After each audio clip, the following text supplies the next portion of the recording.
ऐका सगळे, mummy papa boss असतील पण ते बाहेरच्या लोकांसाठी. घरातला खरा बॉस कोण आहे माहितीये? तो वन अँड ओनली मैथिली. घरात सगळ्यांनी माझे नियम पाळायचे, समजलं का? पहिला नियम, माझं चॉकलेट कोणीही खायचं नाही. मागच्या वेळेस कोणीतरी डेअरी मिल्क खाल्लेली, मी अजूनही गुन्हेगार शोधतीये. तूच खाल्ली होतीस ना रे? असं समजू नको, माझं लक्ष नाहीये तुझ्याकडे. इथून पुढे नीट राहायचं.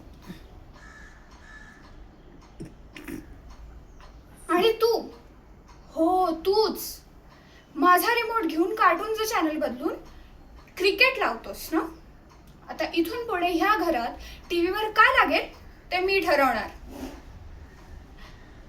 दुसरा नियम, मी होमवर्क करत असताना मला कोणीही डिस्टर्ब करायचं नाही, जरी मी होमवर्क करत नसले तरीही.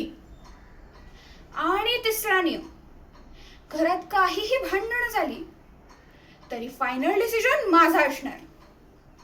कारण काय, मी लहान असले ना तरी माझं डोकं खूप मोठं आहे. समजलं का सगळ्यांना?